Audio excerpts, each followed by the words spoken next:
Welcome student. Today's topic our is periodic classification of element, and in this topic we are going to discuss a new point, that is Mendeleev's periodic table. Last lecture मध्ये आपण Dobereiner triads आणि Newlands ऑक्टेव्हज बद्दल बघितलं होतं. बरोबर आहे. म्हणजे एलिमेंटचं classification कसं केलं ह्या दोन सायंटिस्टनी. सुरुवातीला एलिमेंटचे शोध कमी लागला गेला होता, पण नंतर जसं नंबर ऑफ एलिमेंट्स वाढत गेले तसं सायंटिस्टनी क्लासिफिकेशनची मेथडसुद्धा चेंज केली. डोबेरायनरनी काय केलं होतं तर 3-3चे ग्रुप केले होते आणि त्याला ट्रायड्स असं म्हटलं होतं. पाठीमागं थोडंसं आठवायचा प्रयत्न करा. आणि न्यूलँड्सनी मग पुन्हा काय केलं होतं, जर जे काही त्याच्या असं लक्षात आलं की 7 जे काही एलिमेंट्स आहेत ते 7 एलिमेंट्स नंतर जो 8 एलिमेंट येतो त्या 8 एलिमेंटच्या प्रॉपर्टीज कुणासारख्या होत्या तर फर्स्ट वन सारख्या होत्या, म्हणून त्याला त्यांनी ऑक्टेव्हज असं नाव दिलं. म्युझिकमध्ये जे काही सप्तरंग असतात किंवा त्याला आपण सप्तक असं म्हणतोय मराठीमध्ये, त्या सप्तकप्रमाणे त्याचे कंपॅरिझन त्यांनी केलं होतं, म्हणून त्याला न्यूलँड्स ऑक्टेव्हज असं म्हटलं गेलं होतं. ठीक आहे. त्याच्या काही मेरिट्स होते, काही डीमेरिट्स होते. न्यूलँड्सने सांगितलेलं जे काही क्लासिफिकेशन त्याच्यामध्ये आपण डीमेरिट्स काय, त्याच्या त्रुटी काय होत्या ते सुद्धा पाहिलेलं होतं. आणि आज आपण नवीन पॉईंट चालू करतोय, तो म्हणजेच मेंडेलीव्हज पिरियॉडिक टेबल. पण मेंडेलीव्हज पिरियॉडिक टेबल चालू करण्याअगोदर आपल्याला त्या सायंटिस्टबद्दलची माहिती असणं गरजेचं आहे की ज्यांनी हा पिरियॉडिक टेबल दिलाय. Dimitri Mendeleev, that is 1834 to 1907. He was a professor in St. Petersburg University. हे काय आहेत रे, प्रोफेसर आहेत. कुठं तर पीटरबर्ग युनिव्हर्सिटीमध्ये ते प्रोफेसर म्हणून होते. He made a separate card for every non element showing it atomic mass. Actually आपण पाठीमागं डोबेरायनर ट्रायड्स किंवा न्यूलँड ऑक्टेव्हजमध्ये बघितलं होतं की जे क्लासिफिकेशन केलं किंवा जी काही मांडणी केली होती दोघांनी कशी केली होती, increasing order of their atomic mass. आठवत आहे, जे काही दोघांनी सायंटिस्टनी मांडणी केली होती ती मांडणी कशी केली होती तर ॲटॉमिक मासच्या इन्क्रीजिंग ऑर्डरने केली होती. बरोबर आहे. तसं इथे सुद्धा ह्या सायंटिस्टनी सुद्धा जेवढे एलिमेंट्स होते त्या सगळ्या एलिमेंटची मांडणी कशी केली तर ॲटॉमिक मासच्या जे काही ॲटॉमिक मास माहीत होतं त्या ॲटॉमिक मासच्या इन्क्रीजिंग ऑर्डरने केली. ठीक आहे. He made a separate card for every element showing it's atomic mass. He arranged the cards in accordance with the atomic mass and the properties of element, which resulted in the invention of the periodic table of element. त्यांनी जी काही arrangement केली मग सांगितल्याप्रमाणे ती arrangement कशी केली तर त्यांच्या त्या एलिमेंटच्या ॲटॉमिक मासेस तर लक्षात घेतलेत, त्याचबरोबर त्या एलिमेंटच्या प्रॉपर्टी सुद्धा लक्षात घेतल्या. सी इथं अंडरलाईन करून घ्या बुकमध्ये तुमच्या. ही अरेंज द कार्ड्स, जे काही एलिमेंट्स माहीत होते ते अरेंजमेंट कशी केली त्यांची accordance with the atomic masses. Atomic masses तर लक्षात घेतलेत, पण त्याचबरोबर त्या एलिमेंटच्या प्रॉपर्टीसुद्धा लक्षात घेतल्या आणि नवीन मग त्यांनी इथं पिरियॉडिक टेबल तयार केला. इन द इन्व्हेन्शन ऑफ, शोध लावला कशाचा, पिरियॉडिक टेबल ऑफ एलिमेंट. त्यांनी एक टेबल तयार केला ज्याच्यामध्ये हे एलिमेंट्स जे काही माहीत होते ते बसवले. त्या टेबलला काय म्हटलं गेलं, पिरियॉडिक टेबल असं म्हटलं गेलं. ठीक आहे. आता पुढे काय म्हटलंय बघा, त्या पिरियॉडिक टेबलबद्दलची माहिती दिली त्यांनी बुकमध्ये. पुन्हा सायंटिस्ट असं म्हटलंय त्यांनी की the Russian scientist Dmitry Mendeleev develop the periodic table of element during the period 1869 to 1872 AD. ह्या एवढा म्हणजे 1869 ते 1872 यामध्ये त्यांनी काय केलं तर पिरियॉडिक टेबल्स तयार केलं. कसले, कोणते सायंटिस्ट आहेत ते रशियन सायंटिस्ट आहेत. आता पुढे काय म्हटलंय बघा, Mendeleev's periodic table is a most important step in the classification of element. सगळ्यात महत्त्वाचा जो पाया म्हणतो ना आपण, तो पाया क्लासिफिकेशन ऑफ एलिमेंटचं क्लासिफिकेशन करत असताना सगळ्यात महत्त्वाची जी स्टेप आहे ती म्हणजे मेंडलीव्हज पिरियॉडिक टेबल. त्याच्या बऱ्याचशा मेरिट्स आपण बघणार आहे, परीक्षेला याच्या मेरिट्स विचारले जातात. आता काय म्हटलंय बघा याच्यामध्ये, Mendeleev considered the fundamental properties of element, namely the atomic mass, as standard and arranged 63 elements known at that time in an increasing order of their atomic masses. मेंडलनी काय केलं तर महत्त्वाचं आपण काय इथं म्हणलं की सगळ्यात क्लासिफिकेशन करत असताना एलिमेंटचं क्लासिफिकेशन करत असताना जी सगळ्यात महत्त्वाची स्टेप आहे ती म्हणजेच मेंडलीव्स पिरियॉडिक टेबल. असं का म्हटलं गेलं आहे तर मेंडल ज्यावेळेस मेंडलीवला जेवढे एलिमेंट्स माहीत होते, बाकी किती एलिमेंट्स त्यावेळेस त्याला माहीत होते, फक्त 63 एलिमेंट्स होते. मग जेवढे एलिमेंट्स त्याला माहीत होते तेवढ्या एलिमेंटचं क्लासिफिकेशन कसं केलं त्यांनी तर त्याचे इन्क्रीजिंग ऑर्डर ॲटॉमिक मास जो आहे, तुम्हाला परवा सांगितलं what is atomic mass. Atomic mass म्हणजेच काय, ॲटॉमिक नंबर वेगळं आणि ॲटॉमिक मास वेगळं. ॲटॉमिक मास म्हणजेच काय, sum of proton and neutron. Neutron आणि प्रोटॉन यांची जी सम असते त्याला आपण काय म्हणतो, ॲटॉमिक मास असं म्हणतो. मग increasing order of that atomic mass त्यांनी त्या एलिमेंटची काय केली, मांडणी केली. Mendeleev's consider the fundamental property of element namely the atomic mass. सगळ्यात महत्त्वाचं काय लक्षात घेतलं, ॲटॉमिक मास लक्षात घेतलं. ते एक त्याचं स्टँडर्ड मांडलं, म्हणजे प्रमाण मांडलं, एकक मांडलं. आणि ते कशी अरेंजमेंट केली त्यांनी त्याची, arrange 63 elements known at that time. इथे लक्षात आहे, इथे अंडरलाईन करून घ्या, in and increasing order of their atomic masses. म्हणजे ज्याचा ॲटॉमिक मास कमी तो आधी, त्याच्यानंतर त्याच्यापेक्षा जास्त, अशा पद्धतीनं चढत्या क्रमाने त्यांनी काय केलं, एलिमेंट्स त्या टेबलमध्ये मांडणी केली. Then he transform this into the periodic table of element in accordance with the physical and chemical properties of this element. बघा मांडणी केली त्यांनी, रफ सुरुवातीला काय केली, मांडणी केली. पण मांडणी केल्यानंतर पुन्हा त्यांनी काय केलं तर त्या एलिमेंटच्या प्रॉपर्टीचा स्टडी केला. कोणत्या properties, physical and chemical properties. त्या एलिमेंटच्या फिजिकल आणि केमिकल प्रॉपर्टीचा स्टडी केला आणि ते एलिमेंट्स कशामध्ये बसवले, पिरियॉडिक टेबलमध्ये बसवले. इथे तुम्हाला पुढचा पॉईंट दिला आहे, पाठीमागं तुम्हाला पिरियॉडिक टेबलची डायग्राम पण दिली, ती आपण बघणार आहे. Mendeleev's organise the periodic table on the basis of chemical and physical properties of element. मी इथं डार्क केले बघा. मेंडलनी जे काही पिरियॉडिक टेबल तयार केलं ते कशावर केलं, on the basis of the chemical and physical properties. त्या एलिमेंटच्या काय लक्षात घेतल्या त्यांनी, केमिकल ॲज वेल ॲज फिजिकल प्रॉपर्टीज लक्षात घेतलं आणि त्या पिरियॉडिक टेबल त्यांनी तयार केला. These were the molecular formula of hydrides and oxides of the element, melting points, boiling point and densities of the element and their hydrides and oxide. तरी काय लक्षात घेतलं, सुरुवातीला जे काही मॉलिक्युल्स होते त्या हायड्राइड्सचे किंवा ऑक्साईडचे मॉलिक्युलर फॉर्म्युला लक्षात घेतलं. तुम्हाला माहिती आहे ऑक्साईड्स कसे तयार होतात आणि हायड्राइड्स कसे तयार होतात. त्या एलिमेंट जो काही एलिमेंट्स घेतलेला आहे त्याच्या ऑक्साईड्सचे प्रॉपर्टी, त्याच्या हायड्राइडच्या प्रॉपर्टी, त्या एलिमेंटचा मेल्टिंग पॉईंट किती आहे, बॉइलिंग पॉईंट किती आहे, त्याचा डेन्सिटीज किती आहे, म्हणजे त्याला घनता किती आहे, हे सगळे कॅरेक्टरिस्टिक्स त्यांनी स्टडी केले आणि पिरियॉडिक टेबल तयार केला. बघा इथं लक्षात घ्या काय काय त्यांनी घेतलं, molecular formula of hydrides and oxides of element. त्या एलिमेंटचे हायड्राइड आणि ऑक्साईडचे मॉलिक्युलर फॉर्म्युले काय असणार आहेत, परत त्याचे मेल्टिंग पॉईंट किती आहे, बॉइलिंग पॉईंट किती आहे, किंवा त्या एलिमेंटची डेन्सिटीज किती आहे त्याच्या हायड्राइड्स आणि ऑक्साईडची, हे सगळ्या प्रॉपर्टी त्यांनी काय केलं, आधी स्टडी केल्या.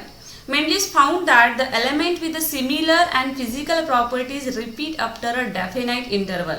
जसं न्यूलँडला की 7 एलिमेंट झाल्यानंतर 8व्या एलिमेंटच्या प्रॉपर्टी सारख्या वाढत होत्या, तसं इथं मेंडलीव्सच्या लक्षात आलं की काही असे एलिमेंट्स आहेत की ज्यांच्या फिजिकल आणि केमिकल प्रॉपर्टीज सारख्या आहेत. बघा लक्ष द्या, मेंडलीव्सच्या असं लक्षात आलं की काही असे एलिमेंट्स आहेत की ज्याच्या फिजिकल आणि केमिकल प्रॉपर्टीज सारख्या आहेत आणि त्या एका ठराविक इंटरवल टाईममध्ये येतात. म्हणजे जसं मग 7 झाल्यानंतर 8वा येत होता, तसं इथं सुद्धा मेंडलच्या लक्षात आलं की काही ठराविक पुढं टप्पा गेल्यानंतर अशी एक इंटरवल येते की ज्याच्यामध्ये जो एलिमेंट तो पहिल्या एलिमेंटच्या प्रॉपर्टी दाखवतोय. इथे अंडरलाईन करून घ्या, repeat after a definite interval. ठराविक कालावधीनंतर जो एलिमेंट पुढचा येतोय त्याच्या प्रॉपर्टीज नुसत्या फिजिकल नाही तर त्याच्या केमिकल प्रॉपर्टी सुद्धा काही एलिमेंट सारख्या होत्या. म्हणून त्यांनी इथं काय केले, 2 ग्रुप केले, पिरियड्स आणि ग्रुप केलेत. बघा, on the basis of this finding Mendeleev stated the following periodic law. आणि हे क्लासिफिकेशन किंवा याचा स्टडी केल्यानंतर मेंडलने एक लॉ सांगितला त्या लॉला काय म्हटलं गेलं आहे? Periodic law. इथे बघा अंडरलाईन करा, पिरियॉडिक लॉ. पिरियॉडिक लॉ तुम्हाला बऱ्याच वेळा विचारला जातो. जे काही मेंडलिव्हनी वर्क केले, सॉरी मेंडलच पहिल्या लेसनचा आपल्याला लक्षात आहे, मेंडलिव्ज आहे. मेंडलिव्ज जे आहे ते मेंडलनी जे काही क्लासिफिकेशन केलं किंवा जे काही स्ट्रक्चर दिलेलं आहे किंवा स्टडी केलं आहे त्याच्यावरून त्यांनी एक लॉ सांगितला आहे. लॉ काय सांगतो बघा, लॉ तिथे अंडरलाईन करून घ्या बुकमध्ये. Properties of elements are periodic function of their atomic masses. इथे बघा मांडणी केलेली आहे, ती मांडणी एलिमेंटची कशी केली आहे? Increasing order of their atomic masses. आणि त्यांनी सांगितले की प्रत्येक एलिमेंटच्या ठराविक कालावधीनंतर प्रॉपर्टीज काय येतात? सारख्या येतात. बघा पिरियॉडिक लॉ काय सांगितला आहे? Properties of elements are periodic function of their atomic masses. ठीक आहे. The vertical columns in Mendeleev's periodic table are called group while the horizontal rows are called periods. आपण डायग्राम मध्ये बघणार आहे. ह्याने जे टेबल तयार केला, तुम्हाला माहिती आहे टेबल म्हणजे आडव्या असणार आहेत रेषा, काही उभ्या रेषा असणार आहेत. जे काही उभ्या कॉलम्स आहेत, व्हर्टिकल कॉलम्स, हा बऱ्याच वेळा MCQ पॉईंट विचारला जातो. जे व्हर्टिकल कॉलम्स आहेत त्यांना काय म्हणायचं? ग्रुप्स असं म्हणायचं. ज्या उभ्या रेषा आहेत, उभे कॉलम आहेत, त्या उभ्या कॉलमला त्याने नाव काय दिलं? ग्रुप्स दिलं. आणि आडव्या रोजला काय त्याने नाव दिलं? पिरियड्स असं नाव दिलं. लक्षात घ्या, जे काही व्हर्टिकल कॉलम्सला काय नाव दिलं त्यांनी? ग्रुप्स असं नाव दिलं. तर हॉरिझॉन्टल रोज आहे त्यांना पिरियड्स असं नाव दिलं. बघा याच्यात तुम्हाला MCQ बराच वेळा विचारला जातो, तुम्हाला इथे लक्षात येईल. इथे उभी जी आहे, इथं तुम्हाला काय दिसतात रे? हे ग्रुप फर्स्ट आहे, बरोबर आहे. सगळ्यांनी तुम्ही डायग्राम बघायचे, तुमचे जे टेबल दिलेला आहे 2.3 मेंडलीज पिरियॉडिक टेबल बुकमध्ये तो बघा. इथे तुम्हाला ग्रुप फर्स्ट दिसतोय, ग्रुप सेकंड दिसतोय, group third, group fourth, group fifth, 6, 7, 8. Okay. इथे तुम्हाला जे काही दिसतंय टेबल दिसतोय तो टेबल कसा आहे बघा. ग्रुप फर्स्ट आहे, ग्रुप सेकंड, ग्रुप थर्ड, याच्याप्रमाणे जी काही तुम्हाला अरेंजमेंट दिसते त्याला आपण काय म्हणतोय रे? ग्रुप म्हणतोय. किती काय ह्याच्यामध्ये ग्रुप आहे. ठीक आहे. हे जे ग्रुप आहेत, उभे आहेत कॉलम जे आहेत, व्हर्टिकल कॉलम त्याला ग्रुप म्हणायचं. आणि हॉरिझॉन्टल आहेत त्यांना आपण काय म्हणणार आहे? पिरियड्स असं म्हणणार आहे.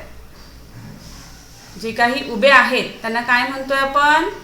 ग्रुप्स असं म्हणतोय. आणि जे आडवे आहेत त्यांना काय म्हणणार आहे आपण? पिरियड्स असं म्हणणार आहे. ठीक आहे. इथं तुम्हाला group first, group second, third, fourth, fifth, 6, 7, 8 हे ग्रुप दिसतात. आणि व्हर्टिकल कॉलममध्ये आपल्याला काय दिसतंय?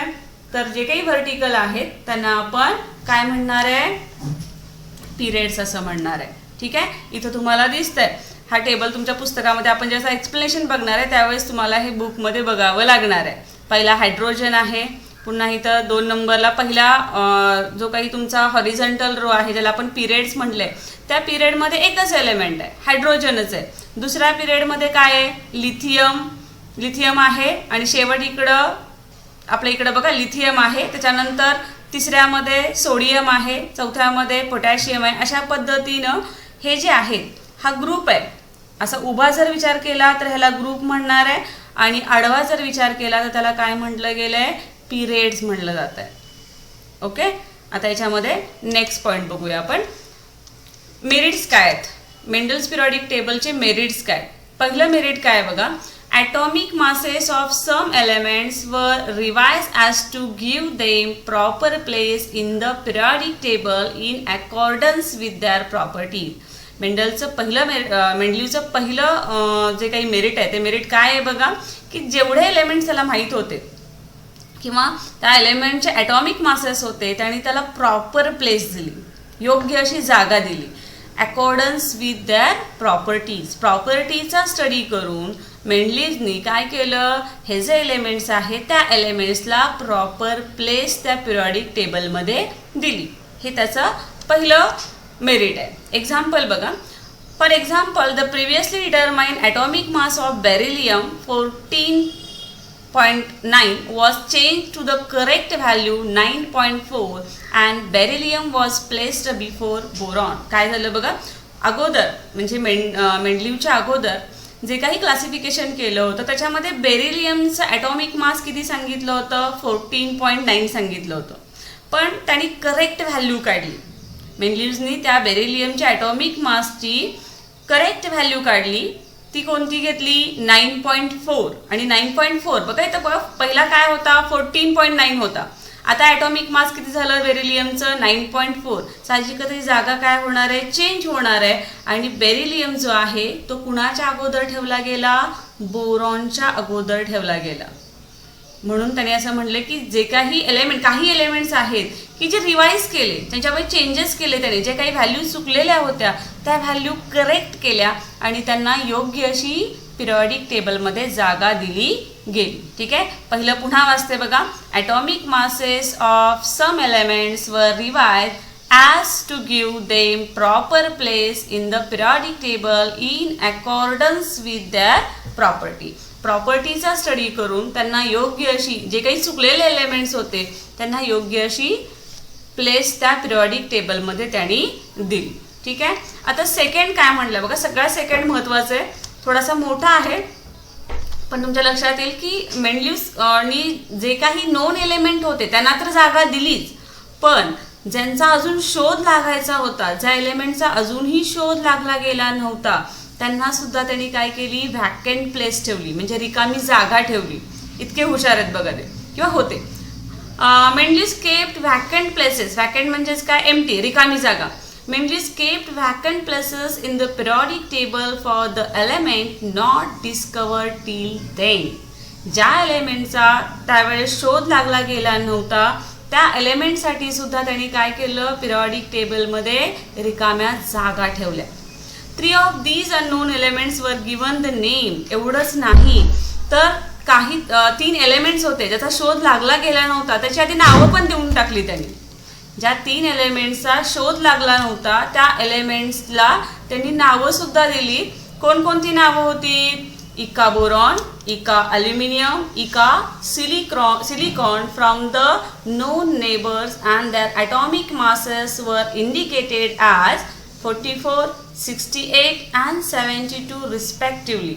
Not only these but their properties were also predicted. बघा इतके हुशार सायंटिस्ट आहेत मेंडलीव्स.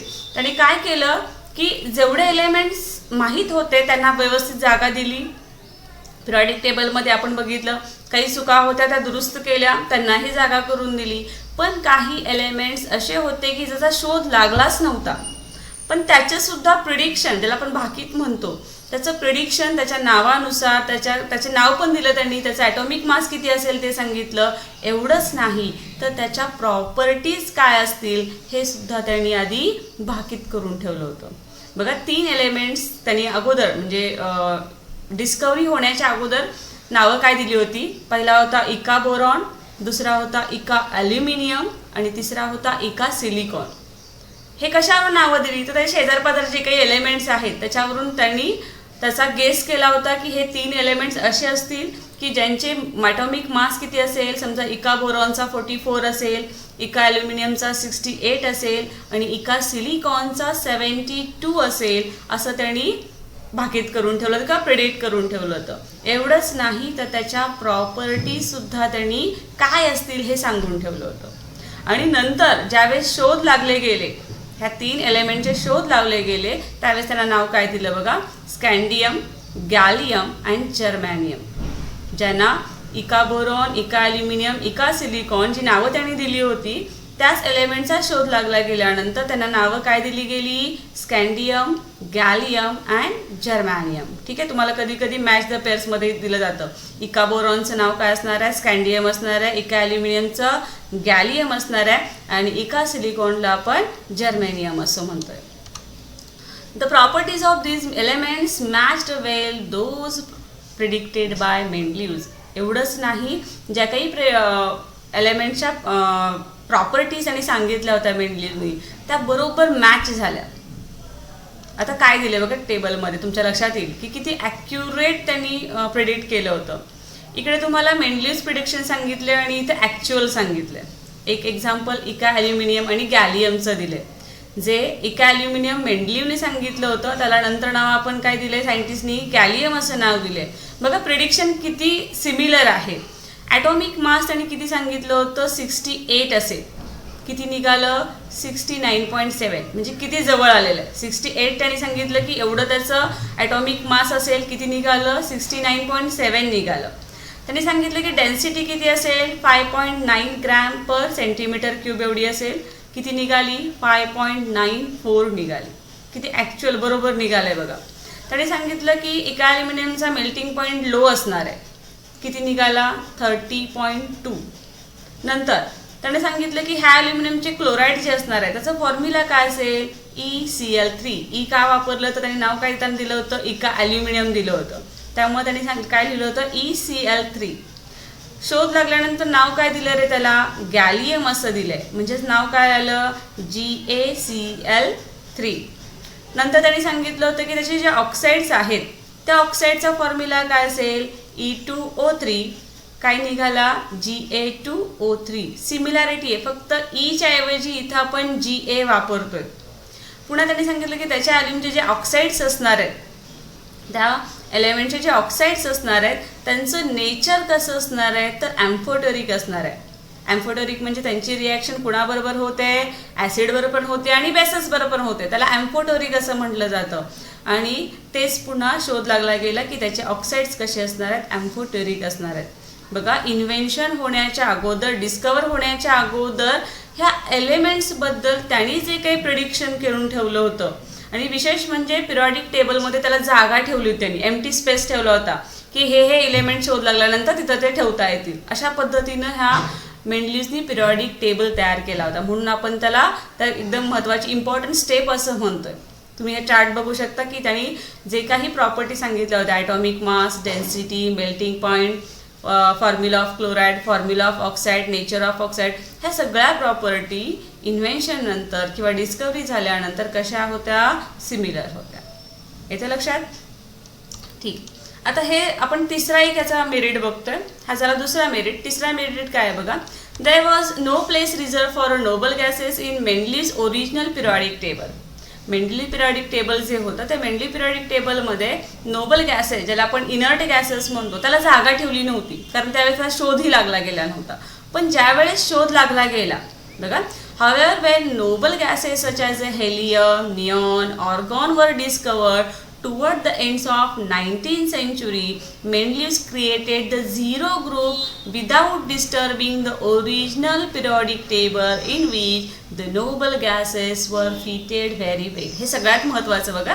काय केलं होतं की सुरुवातीला हे गॅसेसचा शोध नव्हता, हे नोबल गॅसेस ज्याला म्हणतोय त्याचा शोध लागला गेला नव्हता, त्यामुळं त्यांनी त्या पिरियॉडिक टेबलमध्ये त्याला जागा दिली नव्हती. ओरिजिनल जो पिरियॉडिक टेबल होता त्यामध्ये ह्या गॅसेसला जागाच नव्हती, कारण त्याच्यावर शोध लागला गेला नव्हता. पण 19th सेंचुरीच्या एंडला नोबल गॅसेसचा शोध लागला. कुठल्या नोबल गॅसेसचा? हेलियम, निऑन, ऑर्गॉन यासारखे जे नोबल गॅसेस आहेत त्याचा शोध लागला. मग मेंडलनी सगळं टेबल डिस्टर्ब नाही केलं. मेंडलनी काय केलं, एक शेजारी त्याच्या एक नवीन ग्रुप तयार केला. त्याला नाव झिरो ग्रुप असं नाव दिलं. काय नाव दिलं? झिरो ग्रुप असं नाव दिलं. आणि त्या ग्रुपमध्ये हे सगळे गॅसेस आहेत नोबल गॅसेस बरोबर बसवले. म्हणजे जो पहिला पिरियॉडिक टेबल आहे तो डिस्टर्ब झाला नाही. Without disturbing original periodic table, जो काही मूळचा ओरिजिनल पिरियॉडिक टेबल आहे त्याला डिस्टर्ब न करता मेंडलनी काय केलं, एक उभा, आपण त्याला ग्रुप म्हणतोय की नाही, वर्टिकल कॉलमला एक ग्रुप तयार केला. त्या ग्रुपला त्यांनी नाव काय दिलं? झिरो ग्रुप असं नाव दिलं, की ज्याच्यामुळं तो पिरियॉडिक टेबल आहे तो डिस्टर्ब झाला नाही आणि सगळे नोबल गॅसेस त्या पिरियॉडिक टेबलमध्ये व्यवस्थित बसले गेले. हे त्याचे 3 आपण काय बघितले, मेरिट्स बघितले. बऱ्याच वेळा परीक्षेला विचारलं जातं व्हॉट आर द मेरिट्स, किंवा मेरिटच्या ऐवजी कधी कधी ॲडव्हान्टेजेस म्हटलं जातं. What are the advantages of Mendeleev's periodic table. ठीक आहे, हे 3 पिरियॉडिक टेबलचे काय झाले, ॲडव्हान्टेजेस झाले. जसे ॲडव्हान्टेजेस आहेत तसे त्याचे काही डिमेरिट्स सुद्धा आहेत, डिसॲडव्हान्टेजेस सुद्धा आहेत. ते डिसॲडव्हान्टेजेस आपण बघणार आहे. बऱ्याच वेळा ह्याचाही क्वेश्चन तुम्हाला 3-4 मार्काला विचारला जातो, demerits of Mendeleev's periodic table. आता बघा, डिमेरिट्स म्हणजे त्रुटी म्हणू आपण. आता त्याचे काही ॲडव्हान्टेजेस बघितले, चांगल्या गोष्टी बघितल्या. पण मेंडलीव्हनी हे पिरियॉडिक टेबल करत असताना काही डिमेरिट्स म्हणजे काही त्रुटी ज्या राहिल्या आहेत त्या त्रुटी आपण बघूया. पहिली त्रुटी काय आहे बघा. The whole number atomic mass of the element cobalt and nickel is the same.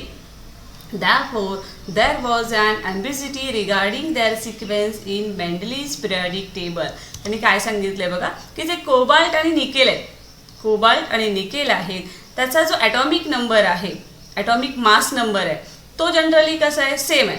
त्यामुळं पिरियॉडिक टेबलमध्ये त्याला कोणता सिक्वेन्स द्यावा याबद्दल गोंधळ निर्माण झाला.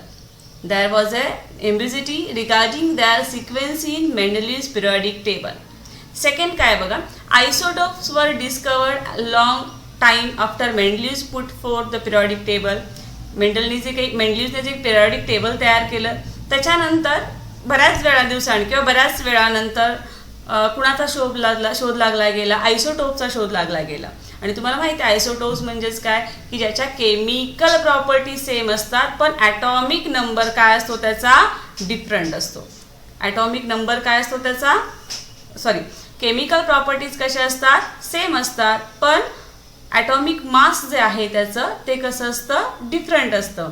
मग अशा आयसोटोपचा शोध लागला गेल्यानंतर हे आयसोटोप्स त्याच्याकडून कसे ठेवले गेले बघा. Isotopes were discovered long time after the Mendeleev put forth the periodic table.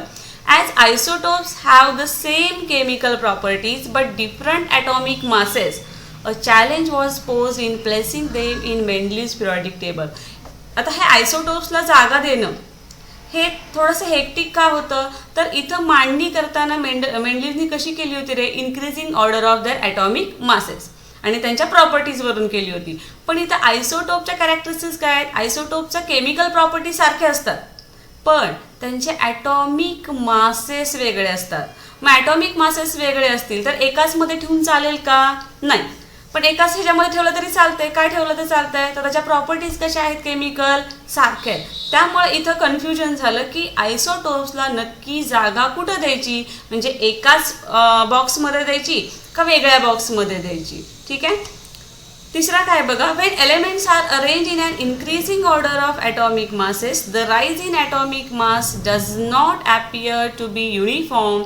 It was not possible therefore to predict how many elements could be discovered between two heavy elements. ज्यावेळेस त्यांनी ह्या एलिमेंटची arrangement कशी केली, increasing ऑर्डरनी केली. बरोबर आहे, त्याच्या atomic मासच्या increasing ऑर्डरनी केली. मग जसं the rise in atomic mass does not appear to be uniform, म्हणजे असं काही नव्हतं की हा ॲटॉमिक मास 14 असेल तर लगेच 15 येतोय, 16, 17 असं नव्हतं. जे काही एलिमेंट्सचा शोध लागला गेला होता त्याचे ॲटॉमिक मास असे रँडम होते. कुणाचा 10, कुणाचा 17, कुणाचा 19, 24 असे होते. मग मधले जे आहेत, it was not possible therefore to predict how many elements could be discovered between two heavy element. जे काही दोन एलिमेंट्स प्रेझेंट आहेत आत्ता त्या दोन एलिमेंट्समध्ये त्याचे जे काही ॲटॉमिक मासेस आहेत त्या दोन ॲटॉमिक मासेसमध्ये अजून किती एलिमेंट्स डिस्कवर्ड होतील ते प्रेडिक्ट होऊ शकत नव्हतं. Therefore to predict how many elements could be discovered, किती एलिमेंट डिस्कवर्ड होऊ शकतात त्या दोन एलिमेंट्समध्ये हे सांगता येत नव्हतं किंवा ते पॉसिबल त्याला नव्हतं. पोझिशन ऑफ हायड्रोजन, चौथा पॉईंट आणि काय डिमेरिट केलं की हायड्रोजनची पोझिशन.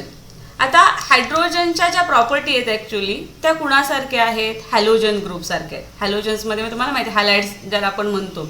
जे काही प्रॉपर्टीज हायड्रोजनच्या आहेत त्या हायड्रोजनच्या प्रॉपर्टी कुणासारख्या होत्या, हॅलोजनसारख्या होत्या. For example molecular formula of hydrogen is H2. तुम्हाला माहिती आहे हायड्रोजनचा मॉलिक्युलर फॉर्म्युला काय आहे रे, H2. While the molecular formula of fluorine and chlorines are F2 and Cl2 respectively. बघा इथं त्यांना असं सांगायचं की हायड्रोजनला जी त्यांनी पोझिशन दिली होती 1 नंबरला ती चुकीची अशी त्यांच्या म्हणणं जे डिमेरिट निघालं. का असं, तर हायड्रोजनच्या प्रॉपर्टीज आहेत त्या प्रॉपर्टी कुणासारख्या होत्या, हॅलोजनसारख्या येतात. मग हॅलोजन्स म्हणजेच काय, तर क्लोरीन, फ्लोरीन, आयोडीन ह्यांना आपण काय म्हणतो, हॅलोजन्स असं म्हणतो. मग इथं त्यांनी सांगितलं की एक एक्झाम्पल त्यांनी सांगितलं की हायड्रोजनचा आपण मॉलिक्युलर फॉर्म्युला काय लिहितो, H2 लिहितो. फ्लोरीनचा काय लिहितो, F2 लिहितो. क्लोरीनचा काय लिहितो, Cl2 लिहितो. ठीक आहे, म्हणजे ह्या केमिकल प्रॉपर्टीज एकसारख्या आहेत. पुन्हा त्यांनी म्हटलं in the same way there is a similarity in the chemical properties of hydrogen and alkali metal group first. बघा एक त्यांनी म्हणजे हायड्रोजन असा होता की तो काही प्रॉपर्टी कुणासारख्या दाखवत होता, हॅलोजन सारख्या दाखवत होता. काही प्रॉपर्टी कुणासारख्या दाखवत होता, अल्कली मेटल. मग अल्कली मेटल म्हणजेच काय, जो ग्रुप फर्स्ट आहे, आता आपण बघितलं जो ग्रुप फर्स्ट, त्या ग्रुप फर्स्टमध्ये सगळे कसले मेटल्स येतात, अल्कली मेटल्स येतात. मग हायड्रोजनला जी पोझिशन दिली गेली होती ती पोझिशन देताना कन्फ्युजन झालं, कारण हायड्रोजन दोन्हीच्या प्रॉपर्टी दाखवतोय. कुणाच्या दाखवतोय, हॅलोजनच्या पण दाखवतोय आणि अल्कली मेटलच्या पण दाखवतोय. There is a similarity in the molecular formula of the compounds of hydrogen alkali metal, that is sodium, potassium, formed with the chlorine and oxygen. On considering the above property, it cannot be decided whether the correct position of hydrogen is in the group of alkali metal. आता इथे आपण बघितलं की हायड्रोजनच्या properties कुणासारखे आहेत, काही property halogen सारखे आहेत, काही प्रॉपर्टी अल्कली मेटल सारखे आहेत. त्यामुळं हायड्रोजनला त्या पिरियॉडिक टेबलमध्ये एक्झॅक्ट कोणती पोझिशन द्यावी हे त्याच्या लक्षात आलं नाही. ठीक आहे, हा त्याचा काय झाला, फोर्थ डिमेरिट झाला.